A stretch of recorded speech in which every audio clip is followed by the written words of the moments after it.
Welcome to the Art of Listening to Your Body podcast. My name is Jin Ong and I'm your host. I practice as an osteopath and psychosomatic therapist and am fascinated by the mind-body connection and how your physical body is a manifestation of your emotional state. I help people get unstuck from their chronic pain and live the life they want, grounded in values and driven by purpose. My aim is to create awareness to the underlying emotions behind pain, injury, and disease in the body. Join me to learn more about the story of your body, what different issues may indicate, how to release emotions so that you can prevent problems, as well as inspiring pain story interviews.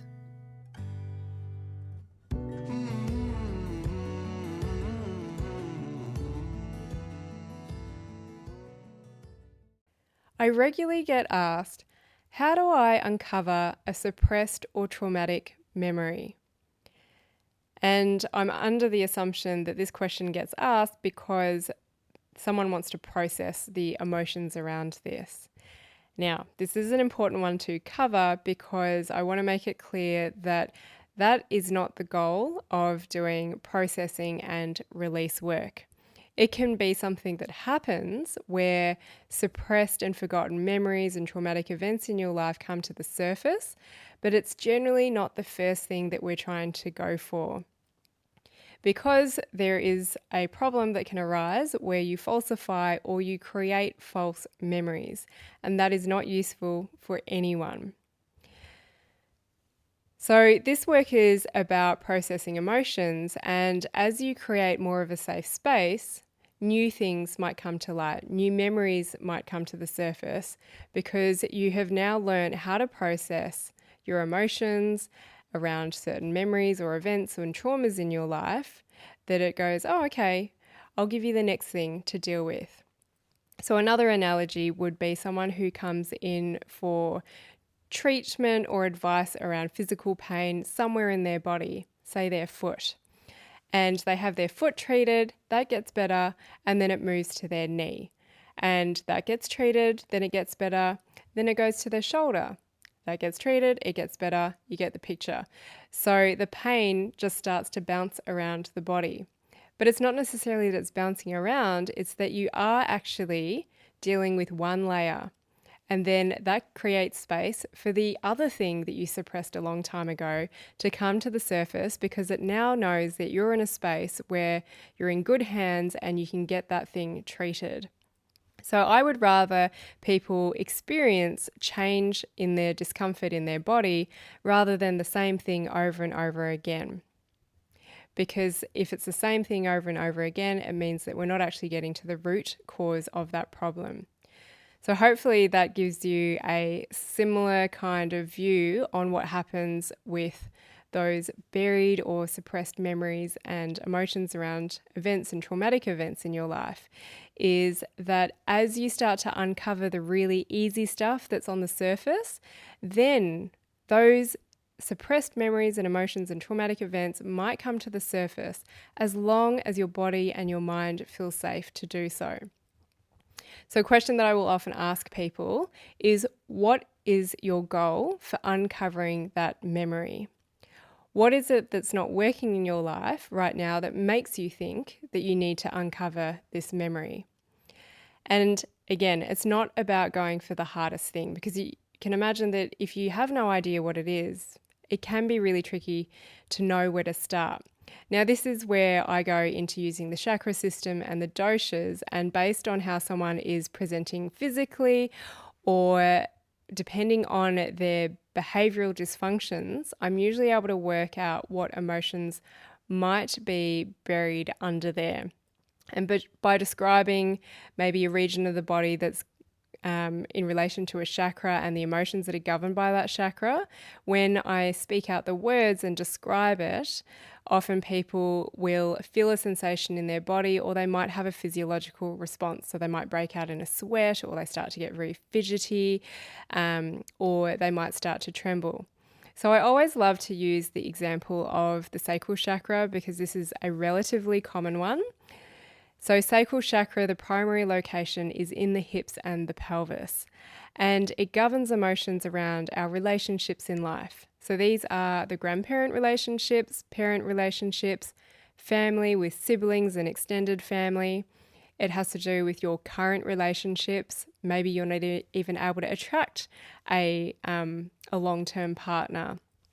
It also has to do with the past relationships where maybe there was unrequited love or the relationship ended in not such a pleasant way. It could be cheating and affairs that happened in that relationship.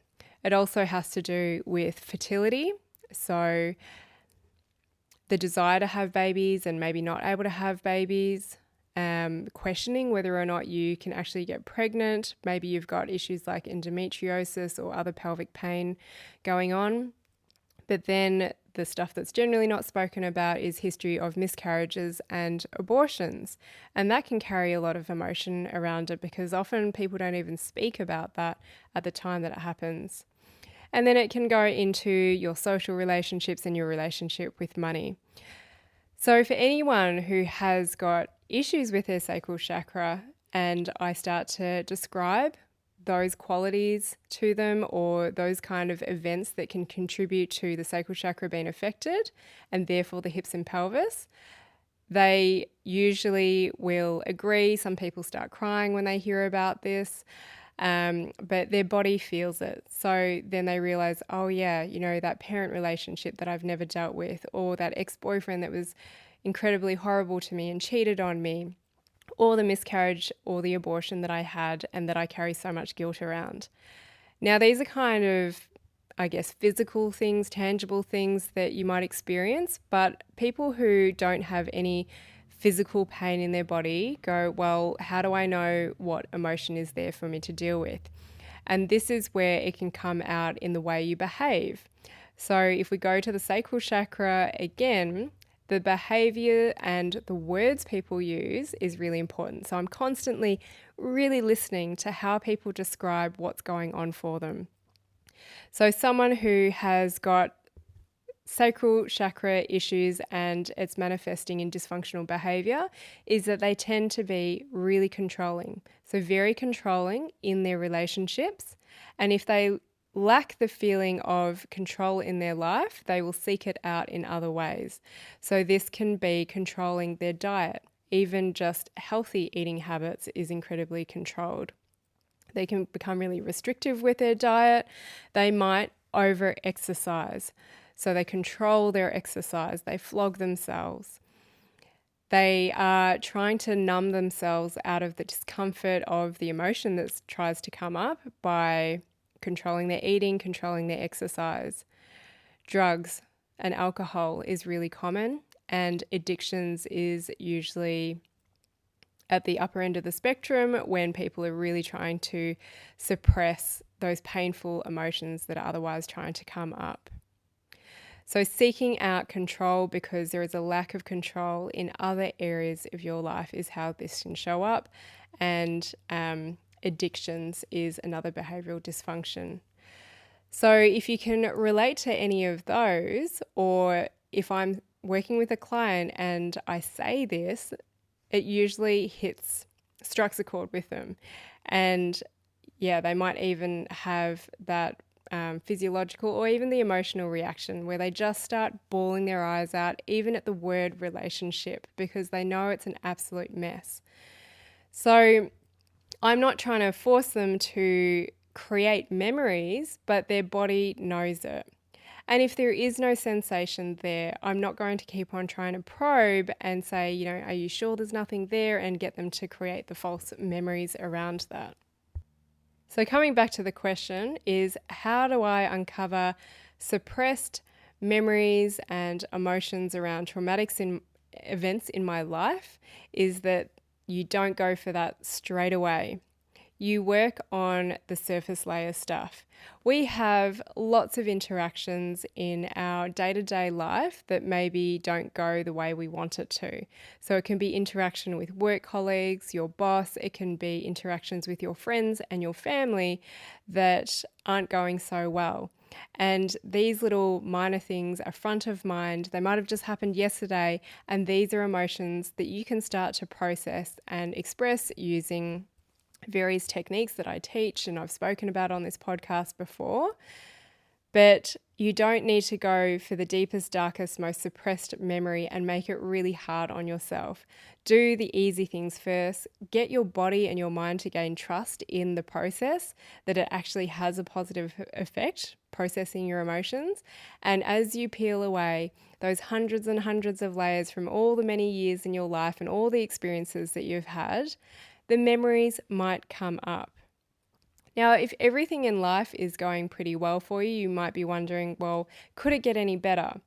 And this is why people are often on that personal development, self-development pathway to discover more about themselves.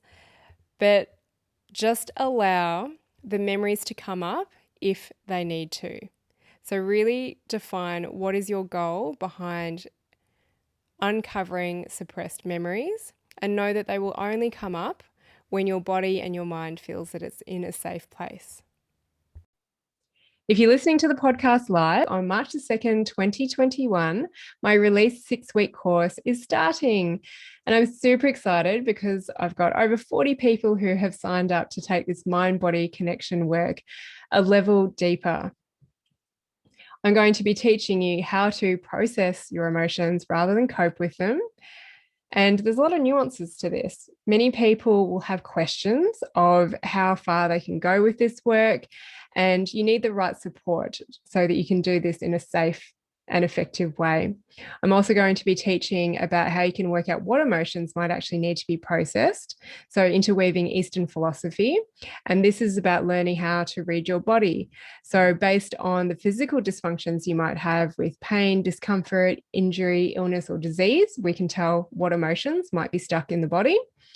And not only physical dysfunctions, because some of you may not have any pain or injury, it can also be around the personalities that you exhibit or the behavioral dysfunctions that you play out in life. They can all indicate where and what emotions might actually be stored in your body that you need to process. Then I talk about doshas, which is about your true nature, your constitution, your personality type, and how your environment and lifestyle can support you. Now, the important thing with this work is that it's all interweaved. We can't just segment out Ayurvedic doshas, the chakra system, and learning how to process your emotions. And that's where I'm super excited to work with a group and answer your questions and show you how you can really interweave this work in a practical way.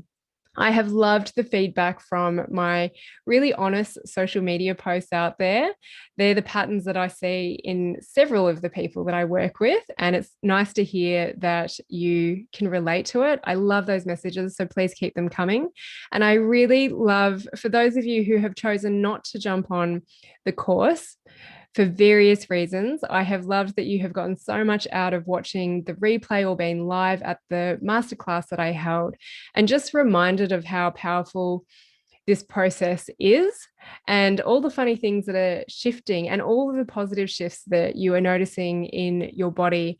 And thank you to those of you who have allowed me to screenshot anonymously your messages and put them out there, because I know that other people are learning so much from this work.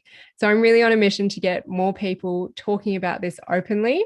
I've also had a lot of messages of people saying, gosh, I'm so glad people are talking about this emotional work. And it's something that I think a lot of people have felt quite awkward about. So I think if we can all get a little bit more comfortable, then that would be amazing, because this message really needs to spread further. So it's not too late to join the Release course if you feel called to. Maybe it's the first time you're hearing about it. If it is, head to courses.theartoflisteningtoyourbody.com/release. You'll get the masterclass replay on there and all of the information about how this course is going to run. And I really cannot wait for what's going to happen starting next week. Thanks for learning with me on the Art of Listening to Your Body podcast. If you like what you've heard, I would love if you could rate, review, and share with your friends. You can find me on Facebook and Instagram, My handle is The Art of Listening to Your Body. You can join my free Facebook group where I go live regularly to teach you about different conditions and the deeper underlying emotions at play.